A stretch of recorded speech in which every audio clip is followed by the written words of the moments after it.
So hello dear learners, आज हम लोग मेंस आंसर राइटिंग के बारे में चर्चा करेंगे और ये एक सीरीज़ होने वाली है मल्टीपल सेशंस की। तो आप को जो है मैं इन्फॉर्म करता रहूँगा टेलीग्राम चैनल पर। आप मान लीजिए किसी भी लर्निंग स्टेज में हो, शुरुआत में हो, तो आपको ये वीडियो देख के समझ आ जाएगा कि अपनी पढ़ाई को किस दिशा में ले जाना है। मतलब सच्चाई जान लेंगे आप। प्रीलिम्स आपका निकल रहा है और आपको मेंस की तैयारी करनी है, तो ज्योग्राफी इन्वायरमेंट में आप किस तरह से अप्रोच करें उसके लिए भी आपको चीज़ें समझ आ जाएगी। और तीसरे उस लर्नर के लिए भी कि आप जब पढ़ रहे हैं तो आपको और क्या वैल्यू एडिशन करना होगा अपनी प्रिपरेशन में, वो उससे समझ आ जाएगा। बट मैं फिर कह रहा हूं, आपको 2 से 3 क्लासेस आपको देखनी पड़ेंगी। ये आज पहली इंट्रोडक्टरी क्लास मान लीजिए इसको आप। दूसरी इंपॉर्टेंट बात, आगे मैं एनवायरमेंट के लिए भी इस तरह का एक सेशन लूंगा इसी में। देन फिर हम लोग आंसर्स लिखने का प्रयास भी करेंगे कि क्या क्या चीजें आंसर लिखते समय ध्यान देना होगा। बट पहली जो सबसे इंपॉर्टेंट बात यहां पर यह है कि आपको पहले तो पता हो कि ज्योग्राफी या इन्वायरमेंट में पूछा क्या जा रहा है, किस सेक्शन से क्या आता है, क्वेश्चंस कैसे आते हैं, किस डायरेक्शन में पूछे जा रहे हैं। तब तो आप चीजें थोड़ा, तो ये एक एनालिसिस मान लीजिए सबसे पहले। तो आज के इस वीडियो में मैं जितने भी पीवाईक्यूज आए उन पे हम लोग थोड़ी चर्चा करेंगे और ये देखेंगे कि यूपीएससी किस तरह के सवाल पूछ रहा है, किस डायरेक्शन में पूछ रहा है, तो आपको हेल्प करेगा। अब यहाँ पे कुछ क्वेश्चंस हैं, बाकी ये पीडीएफ भी आपको मिल जाएगा टेलीग्राम वगैरह पे। बाकी आप यहाँ से थोड़ा सा हम लोग शुरू करते हैं। सबसे पहले तो मैं यहाँ पर ये बताना चाहूँगा आप लोगों को कि ज्योग्राफी को आप 3 हिस्सों में डिवाइड कर दें फॉर द मेंस पर्सपेक्टिव। देखो सिलेबस कुछ भी कहे, बट आप आज जब क्वेश्चन ऑब्जर्व करेंगे ना तो आपको समझ में आएगा कि ये 3 हिस्सों में से कहीं ना कहीं क्वेश्चन घूम रहा है। सबसे पहली चीज है फिजिकल ज्योग्राफी। ठीक है, फिजिकल ज्योग्राफी का मतलब यहां पर यह है भौतिक भूगोल। इसका सेपरेट क्वेश्चन आता है स्टैटिक, डायरेक्ट, मतलब डायरेक्ट क्वेश्चन है, डायरेक्ट स्टैटिक पार्ट है।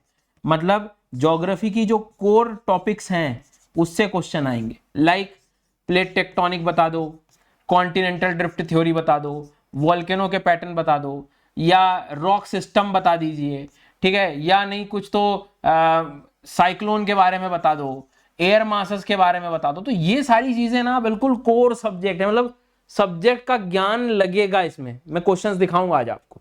तो एक तो ये सेक्शन हो गया, ठीक है। दूसरा पोर्शन आता है इसमें से प्रॉपर इंडियन ज्योग्राफी में से। अब इंडियन ज्योग्राफी का जो एस्पेक्ट है ना, वो थोड़ा सा एंगल इसका अलग है। इसमें थोड़ा करंट अफेयर्स से भी चीजें कनेक्ट होंगी। लेट से सपोज उन्हें मालूम है कि बच्चा हिमालय पढ़ रहा है, ठीक है, पर वो हिमालय से ऐसे सवाल डायरेक्ट नहीं पूछेंगे। हिमालय से कैसे पूछेंगे कि बताओ लैंडस्लाइड के इश्यूज क्या हैं, कंपेयर करवा देंगे वेस्टर्न घाट से, अपने भारत का जो वेस्टर्न घाट है ना, कि दोनों में लैंडस्लाइड होने के क्या कारण है और क्या एक्चुअल में रीजन हो सकते हैं। डिफरेंशिएशन बताइए किस किस एस्पेक्ट्स में ये चीजें अलग हो रही हैं, ठीक है। हिमालय को फिर वो या तो टूरिज्म एक्टिविटी से कनेक्ट कर देंगे कि बढ़ते टूरिज्म से क्या इश्यूज हो रहे हैं। तो इस तरह का ये अप्रोच इंडियन ज्योग्राफी में रख रहे हैं।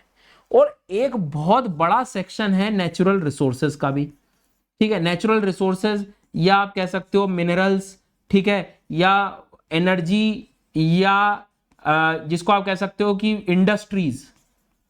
बस ये वाला जो सेक्शन है, इस चीज को थोड़ा ध्यान रखें। अब इंडिया का सिर्फ हिमालय एग्जाम्पल नहीं था इसमें। देखो इसमें एग्रीकल्चर वाला पार्ट भी आ जाता है आपका, एग्रीकल्चर की समस्याएं, और ये इसमें आपका वाटर मैनेजमेंट भी आ जाएगा, ठीक है। इसमें आपका सॉइल मैनेजमेंट भी वो लोग ले लेंगे। तो आप देखना कि इनडायरेक्टली 3 सेक्शन में से चीजें आ रही हैं, ठीक है। होप कि मेरी बात आपको समझ आ रही होगी। नेचुरल रिसोर्स इंडस्ट्री मतलब कि भाई पूछ लिया किसी साल, कॉटन इंडस्ट्री के बारे में समझा दो, आयरन इंडस्ट्री के बारे में समझा दो। ये बात दोनों जगह लागू होगी, इंडिया में भी आ सकता है या वर्ल्ड में भी आ सकता है। सिंपल कर दिया मैंने अब आप लोगों के लिए। तो 3 प्रकार के क्वेश्चन मिलेंगे। एक जो कि कोर थ्योरी वाला होगा जिसमें स्टैटिक नॉलेज लगेगा आपको।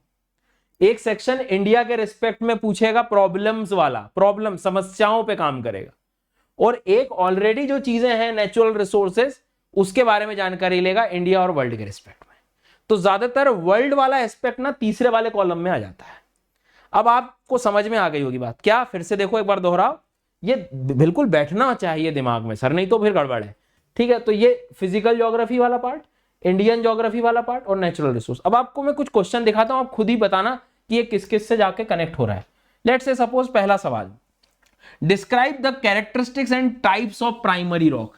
अब ये एकदम मोस्ट रिसेंट सवाल है 2022 का। अब ये प्राइमरी रॉक्स, प्राथमिक चट्टानों के बारे में पूछ रहा है। पहला सेक्शन कोर एकदम बिल्कुल, आपको यदि फिजिकल ज्योग्राफी रॉक का ज्ञान नहीं है, अच्छा आगे फिर हम लोग इसमें थोड़ा डिस्कशन भी करेंगे, और आपको ये वीडियो वगैरह ठीक लगेगा इस सीरीज में तो इसके रिस्पॉन्स में मैं फिर आगे और अपन कुछ प्लान करेंगे चैनल्स पर, मेरे वाले चैनल पर भी, ताकि हम रोज कुछ ना कुछ उसके बारे में लिख सकें। पर खैर ठीक है, ये पिक्चर आपको समझ में आ गई। अब नेक्स्ट है troposphere is a very significant atmospheric layer. तो देखो ना, वो फिजिकल ज्योग्राफी से डायरेक्ट सवाल है, ट्रोपोस्फियर के बारे में पूछ रहा, क्षोभ मंडल से संबंधित बात कर रहा है।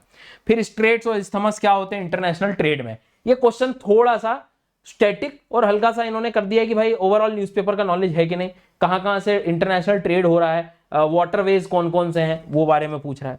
फिर देखो ओशियन करंट का एक सवाल आ गया कि ये भी बिल्कुल कोर ज्योग्राफी का सब्जेक्ट, जब आप पढ़ोगे ओशनोलॉजी तो उसमें ओशन करंट पढ़ना पड़ता है।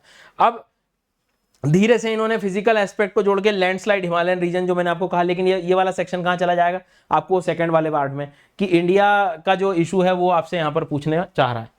इसके बाद में आगे बढ़ेंगे, कुछ सवालों को देखिए आप। कॉजेज ऑफ लैंडस्लाइड, दोबारा ये रिपीट एक तरह से, मतलब आप कह सकते हो आगे एक बार बताऊंगा आपको, फिर से पहले भी रिपीट हुआ ये question. Next one, mention the global occurrence of volcanic eruption. 2021 में कौन कौन से ज्वालामुखी निकले थे वो एक बार बता दीजिए। अब ऐसे करंट अफेयर्स नहीं पूछेंगे तो इस तरह से पूछ लेंगे वो लोग। इंडिया को हम सब कॉन्टिनेंट क्यों कह रहे हैं, ये कहने के लिए आपको ऐसा लगेगा कि अरे तो इंडिया का है, लेकिन आप ध्यान देंगे इसमें फिजिकल ज्योग्राफी के कॉन्सेप्ट लगेंगे। इसमें आपको पता होना चाहिए कि कैसे इंडिया का क्षेत्र जो है गोंडवाना लैंड से लगा हुआ था, तो ये सारी चीजें, तो आप थोड़ा सा आपको इस सेंस में पढ़ना पड़ेगा कि मुझे फिजिकल ज्योग्राफी पे कमांड बनानी ही पड़ेगी। क्वेश्चन सीधे आ जाते हैं, आई बात समझ में, या फिर वो इंडिया से कनेक्ट करके आपको दे। अब देखो ना कितना बढ़िया सवाल था ये, कि briefly mention the alignment of major mountain ranges of the world and explain their impact on normal. यदि हम लोग बात करें तो अब देखो सिंपल सी कहानी है कि अलाइनमेंट ऑफ मेजर माउंटेन श्रेणी के बारे में पूछ रहा है। तो अब इसमें सीधी सी कहानी है कि जो मेजर माउंटेन सिस्टम है, मेजर माउंटेन सिस्टम यहां पर बात कर रहा है, उसका वो इनडायरेक्टली अलाइनमेंट कह रहा है। अब अलाइनमेंट मतलब अरावली के बारे में बात कर लो, आप हिमालयन सिस्टम के बारे में बात कर लो, हिमालय की भी यहाँ पर आप बता सकते हैं कि भाई हिमालय का होना यहाँ पर कितना जरूरी हो जाता है। यदि हिमालय नहीं होता तो शायद हमारी south west wind, monsoon wind एकदम आगे चली जाती, आज मंगोलिया आनंद में रहता बारिश के। तो बहुत सारी चीजें हो सकती हैं, तो आपको एकदम ऑब्जर्वेशन बेस्ड चीजें लानी पड़ेंगी। अब देखो ये भी डायरेक्ट सवाल आपको दिखेगा कि सरकम पैसिफिक जोन क्या है। तो ये वो जो ज्वालामुखी हम लोग पढ़ते हैं कि वोल्केनो हमें पैसिफिक ओशन के चारों तरफ ही क्यों दिखता है, उससे संबंधित क्वेश्चन है। ठीक है, ये प्लेट टेक्टोनिक का एक डायरेक्ट सवाल आया हुआ है यहाँ पर। ठीक है, उसके बाद में लैंडस्लाइड का ही मैंने आपसे कहा था ना, दोबारा ये रिपीट हुआ है देखो फिर से। फिर 1000 ऑफ आइलैंड्स, जब प्लेट टेक्टोनिक्स आप पढ़ते हो शाम की 7 बजे वाली क्लासेस मिस मत करना, मैं आपको बता रहा हूँ बहुत सारे सवाल कन्वर्ट हो जाएंगे उससे। जब प्लेट टेक्टोनिक होता है तो ओशन ओशन कन्वर्जेंस जब हम पढ़ते हैं तो आइलैंड्स का फॉर्मेशन पढ़ते हैं, उसमें ये वाली थ्योरी लगेगी। तो आप क्या देख रहे हैं कि पहले सेक्शन से आपको डायरेक्ट सवाल यहाँ पर देखने को मिल रहे हैं। इसके बाद में देख रहे हो आप फिर से दोबारा आया कि world fold mountain system margin पे ही क्यों होते हैं, तो इसमें फिर प्लेट टेक्टोनिक आ गया। डायरेक्ट कल वाली शाम की क्लास में कॉन्टिनेंटल ड्रिफ्ट थ्योरी पढ़ी हमने। तो एक सेक्शन अब आपको क्लियर हो गया इस क्वेश्चंस को देख के कि भैया मुझे फिजिकल ज्योग्राफी का नॉलेज होना चाहिए। जो इस बार एग्जाम दे रहे हैं उन्हें भी क्लियर हो गया कि एक बार फिजिकल ज्योग्राफी के मोर बेसिक जो बड़े बड़े कॉन्सेप्ट्स हैं वो आपको बिल्कुल क्लियरली पता होने चाहिए। इसके बाद में आगे बढ़ेंगे हम लोग। नॉर्मली यदि हम लोग देखें, ये देखो ये लैंडस्लाइड वाला फिर दिखा आपको 2013 में, उधर 21 में था। तो ये इस तरह के सवाल रिपीट हो जाते हैं, ऐसा कोई बड़ी बात नहीं है कि जो है नहीं होगा करके। अब देखो अब थोड़े से इन्होंने क्लाइमेट की कहानी कर दी, ये थोड़ा करंट अफेयर बेस्ड चीजें आगे हल्की सी, कलर कोडिंग वगैरह जो साइक्लोन से संबंधित है। साइक्लोन ऐसा टॉपिक है जो न्यूज में बना भी रहता है, तो उससे इन्होंने कनेक्शन बना दिया। फिर उसके बाद में देखो इन्होंने क्या कहा कि नॉर्मली ऑब्जर्वेशन यदि हम करें कि आर्कटिक आइस और glaciers of the Antarctic differently affect the weather patterns, कि यदि आज आर्कटिक रीजन और ये पिघल रहे हैं क्लाइमेट चेंज के नाम से, तो ओवरऑल वर्ल्ड पैटर्न्स के जो जितने भी क्लाइमेटिक पैटर्न्स है उसमें क्या परिवर्तन आ सकता है। तो आपको सारे कनेक्शंस पता होने चाहिए इससे कि भाई साहब जो हायर लैटिट्यूड्स के जो क्लाइमेट हैं उनसे क्या फर्क पड़ेगा, ओशियन के सर्कुलेशन में क्या फर्क पड़ेगा, एयर मासेस के फॉर्मेशन में क्या चेंज आएगा, पोलार वर्टेक्स में क्या डिफरेंस आएगा। तो ये इस तरह के कोर कॉन्सेप्ट्स का नॉलेज हमें यहाँ पर लगेगा। तो इट मीन्स दैट कि जब आपको पढ़ना होगा तो फिर पूरे डिटेल में ही चीजें पढ़नी पड़ेगी, ऐसे आप ऊपर पढ़ के भी जो है फिर मेंस में आपको फिर प्रॉब्लम होने वाली है। ठीक है, इसके बाद में जब इसी चीज को उन्होंने इंडियन ज्योग्राफी से कनेक्ट करा तो थोड़ा ग्लेशियर से संबंधित कर दिया कि भाई हिमालय के भी तो ग्लेशियर्स मेल्ट हो रहे हैं, जैसे आर्कटिक रीजन के होते हैं वैसे यहाँ हो जाते हैं। तो आप लोग थोड़ा ऑब्जर्वेशन करेंगे तो चीजें आपको समझ में आ जाएगी। फिर जैसे वाटर इश्यूज का जो था, वाटर प्रॉब्लम्स का, जो जैसे वाटर स्ट्रेस क्या होता है, भारत में क्या समस्या है, जो सेकंड वाला हिस्सा मैंने आपको बताया था कि इंडिया की जो प्रॉब्लम्स हैं उससे चीजें आ सकती हैं, like water management, soil management, इन सब चीजों से। अब जैसे मैंग्रोव्स, टेक्निकली इन्वायरमेंट में आना था पर यहाँ रख दिया कि मैंग्रोव्स की क्या समस्या, अब क्योंकि हमें मालूम है इंडिया का हिस्सा भी बहुत बड़ा कोस्टल रीजन मैंग्रोव से संबंधित है। अब ये ओशन करेंट्स का एक सवाल आ गया जो डायरेक्ट फिजिकल ज्योग्राफी से का, तो आप देखोगे या तो फिजिकल या फिर वो इंडिया के एस्पेक्ट से। एक आखिरी का हिस्से में आपको मैं ले जाता हूं, आप नॉर्मली देखना, कुछ क्वेश्चंस में आपको एग्जांपल दूंगा तो आपको और समझ आएगा।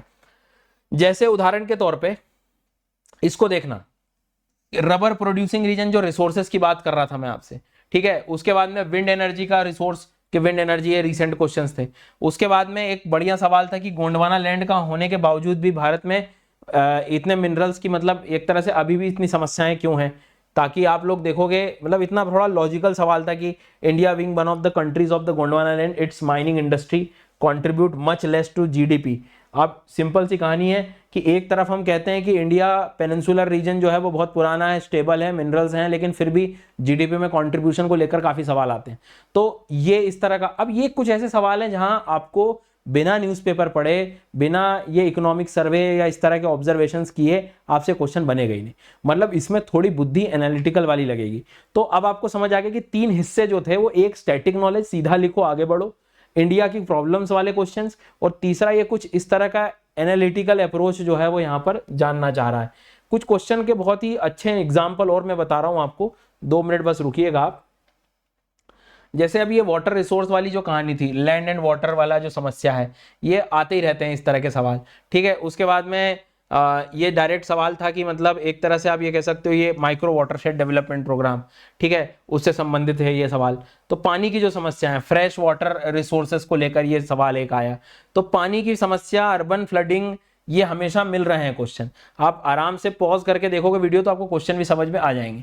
अब देखो इंडस्ट्रीज के लिए मैं आपसे कह रहा था, जैसे ग्रीन रेवोल्यूशन है, वैसे ब्लू रेवोल्यूशन से संबंधित इन्होंने पूछा है, ये क्रूड ऑयल से संबंधित क्वेश्चन पूछा है, ऐसे एक दो आपको आगे ना इंडस्ट्री के भी मिलेंगे, देखो ये सवाल, ठीक है। अब जैसे टी गार्डन से संबंधित एक सवाल मिलेगा यहाँ पे, शुगर मिल से लगाकर एक ये सवाल मिल रहा है, ठीक है। इसके बाद में कॉटन टेक्सटाइल इंडस्ट्री, तो ये जो तीसरा सेक्शन मैंने आपको बताया, iron and steel industry, technically सारी इंडस्ट्रीज यहाँ पर कवर कर रहे हैं। हो सकता है किसी दिन वो शिप के बारे में पूछ ले कि भाई लर्नर ने जो है शिप इंडस्ट्री के बारे में ज्यादा ध्यान नहीं दे रहे हैं, अब चूंकि खूब पोर्ट्स वगैरह का डेवलपमेंट हो रहा है तो शिप इंडस्ट्री से संबंधित कुछ सवाल पूछ लिया इन्होंने, ठीक है। मान लीजिए कि एल्यूमिनियम इंडस्ट्री से कुछ पूछ लिया, लिथियम, या इस बार आप मान लीजिए सेमीकंडक्टर उद्योग के बारे में जो है उन्होंने उठा के दे दिया क्वेश्चन।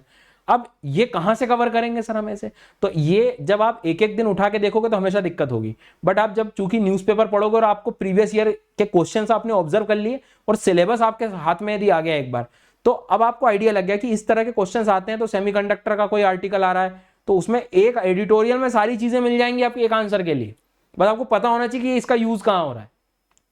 तो होप कि इस वीडियो में आप एटलीस्ट आपको इस चीज समझ आ गई कि क्वेश्चन के पैटर्न ज्योग्राफी में किस तरह के होते हैं।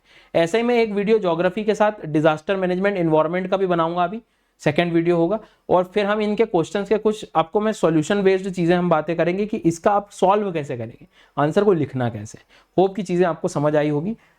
मिलते हैं अगले वीडियो में। और एक इंपॉर्टेंट बात आप सभी लर्नर्स के लिए कि ये मेंस एनरिचमेंट प्रोग्राम नेक्स्ट 18 जून से शुरू हो रहा है उन सभी लर्नर्स के लिए। इसकी लिंक आपको डिस्क्रिप्शन में मिल जाएगी। लाइव लेक्चर्स हैं, जीएस के, एथिक्स, ऐसे राइटिंग, प्रॉपर मेंस की टेस्ट सीरीज भी रहेगी, पावर पॉइंट नोट्स वगैरह भी सब कुछ आपको मिलेंगे, और ये आंसर राइटिंग की प्रैक्टिसेस भी आपको यहाँ पर मैं कराऊंगा और इंडिया के जो टॉप एजुकेटर्स हैं वो कराएंगे। तो इसको भी आप एनरोल कर सकते हैं। जो लोग प्लस ऑलरेडी हैं प्लस लर्नर्स उनको तो ये मिल ही जाएगा, और जो नहीं है वो अलग से भी इसको ले सकते हैं। कोड सबको पता है, SGYT10। Thank you so much, मिलते हैं अगले वीडियो में।